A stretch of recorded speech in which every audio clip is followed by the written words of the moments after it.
प्रतिबिंब का किरण आरेख खींचे।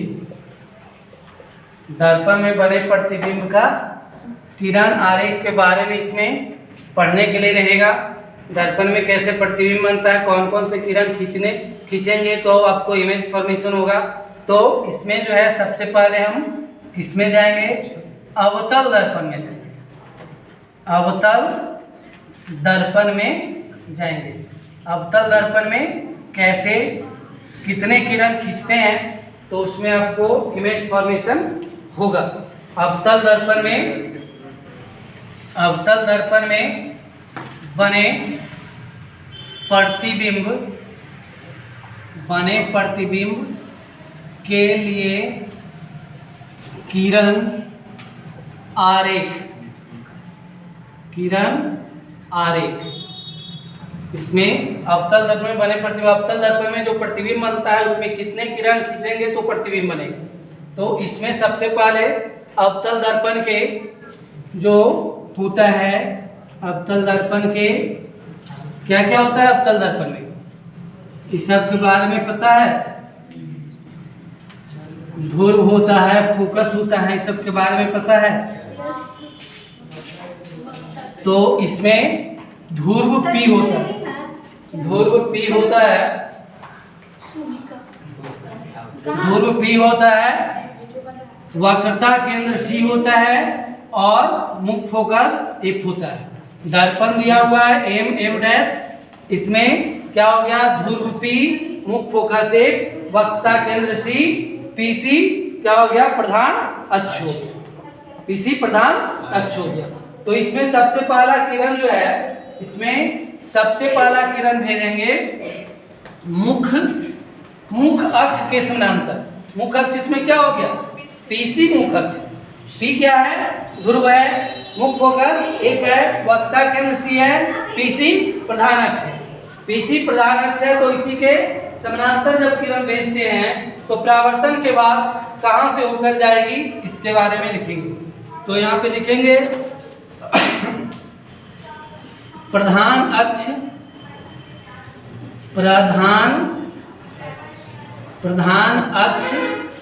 के समानांतर, प्रधान अक्ष के समानांतर आपतित किरण,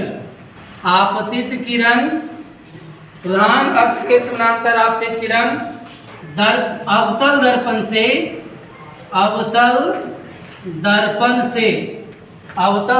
से परावर्तन के बाद मुख्य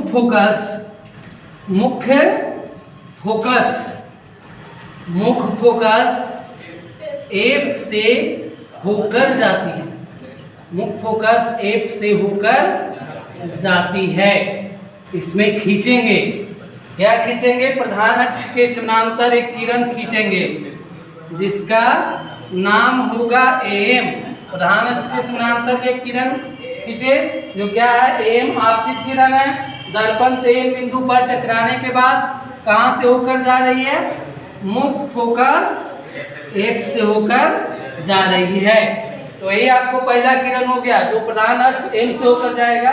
जो प्रधान अक्ष पीसी के समानांतर होकर जो किरण जाएगा वह दर्पण एम डैश के एम बिंदु से टकराकर मुख्य फोकस एफ से होकर जाएगी। ये पहला किरण हो गया। अब दूसरा किरण के लिए अब खींचेंगे तो उसके लिए अलग किरण आरेख खींचना पड़ेगा। तो उसके लिए सब उतारेगा पा देता हूँ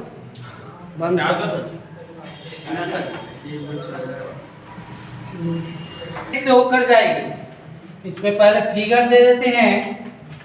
अब किरण जो है ना वह कहां से होकर जाएगी, मुख्य फोकस एफ से होकर जाएगी।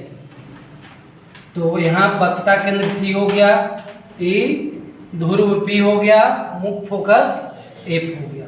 अब एफ से किरण भेजेंगे तो एफ से किरण जो भेजेंगे तो क्या हो जाएगा, मुख्य फोकस एफ से होकर जाने वाली किरण क्या हो जाती है, मुख्य अक्ष के समानांतर हो जाती है।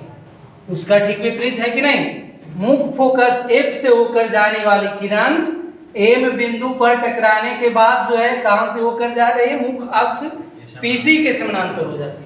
तो इसके लिखना है मुख्य फोकस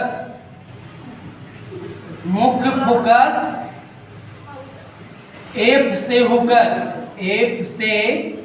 होकर जाने वाली किरण, मुख्य फोकस F से होकर जाने वाली, मुख्य फोकस F से होकर जाने वाली किरण,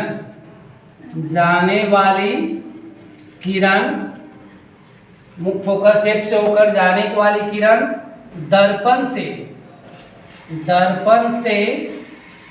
परावर्तन के बाद मुख्य अक्ष जिसको प्रधान अक्ष भी कहते हैं, मुख्य अक्ष कोष्ठ में कर देते हैं प्रधान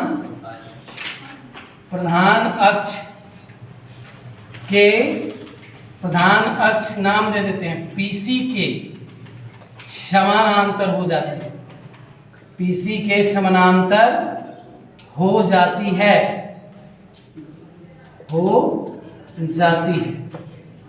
AM जो है ना, AM किरण किसके समानांतर हो गया, PC के समानांतर हो गया।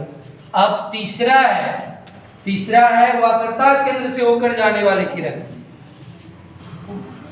वक्रता केंद्र से होकर जाने वाली किरण दर्पण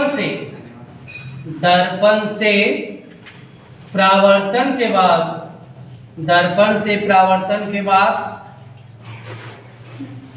उसी दिशा में, दर्पण से परावर्तन के बाद उसी दिशा में या उसी पथ पर, उसी दिशा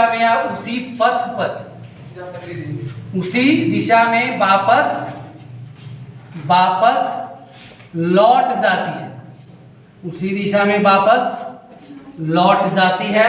इसके लिए फिगर देंगे। प्रधान अक्ष के समानांतर जब किरण मुख्य यानी वक्रता केंद्र से होकर जाने वाली जो किरण है, वह उससे होकर जाने वाली किरण कैसे जो है उसी दिशा में वापस लौटती है, इसका फिगर दिखाना है। ये आपको क्या हो गया, प्रधान ध्रुव हो गया P, वक्रता केंद्र C, मुख्य फोकस F। तो मुख्य फोकस F से किरण भेजेंगे तो क्या हो जाएगा, मुख्य फोकस F से होकर जाने वाली किरण जो है उसी दिशा पर वापस लौट जाती है। तो इसको थोड़ा दो किरण जब एक ही पर आएगा तो उसका पथ थोड़ा सा मोटा उसको कर देना, उसको मोटा कर देना है। तो यही आपको जाने वाला और आने वाला दोनों एक ही पथ पर होकर जाती है और उसी पर वापस लौट जाती है। जैसे C से जो किरण गया, C से क्या गया, सेम किरण गया, वो वापस उसी दिशा में जिस पथ से आया था उसी पथ से वापस लौट गया। अब है तीसरा किरण। तीसरा किरण तो हो गया। चौथा किरण अब है, चौथा किरण है क्या, चौथा किरण है ध्रुव से होकर जाती है। ध्रुव से होकर जाने वाली किरण, ध्रुव से होकर जाने वाली किरण, ध्रुव से होकर जाने वाली किरण दर्पण से परावर्तन के बाद, दर्पण से परावर्तन के बाद जितना कोण से आती है, जितना कोण से आपतित होती है, आपतित होती है, उतना ही कोण से, उतना ही कोण से वापस, उतना ही कोण से परावर्तित हो जाती है, परावर्तित हो जाती है। तो इसमें भी फिगर दिखाना है। तो इसमें ध्रुव से होकर जो किरण जाएगा ये हो गया अवतल दर्पण हो गया। अवतल दर्पण में यहाँ पे प्रधान अक्ष हो गया PC, ध्रुव P हो गया, वक्ता केंद्र C हो गया, प्रधान अक्ष PC हो गया, मुख्य फोकस F हो गया। अब इस पर किरण भेजेंगे। ध्रुव P पर जो किरण जाएगा, मान लिया कि थीटा कोण से जाता है, ये क्या है थीटा कोण से जाता है, तो थीटा ही कोण से वापस लौट जाता है। ध्रुव P दर्पण के साथ मान लीजिए कि थीटा कोण बनाता है, तो दर्पण के साथ इस तरफ भी थीटा कोण से आपतित होता है, तो थीटा कोण से ही क्या हो जाएगा, यही आपको किरण आरेख खींचने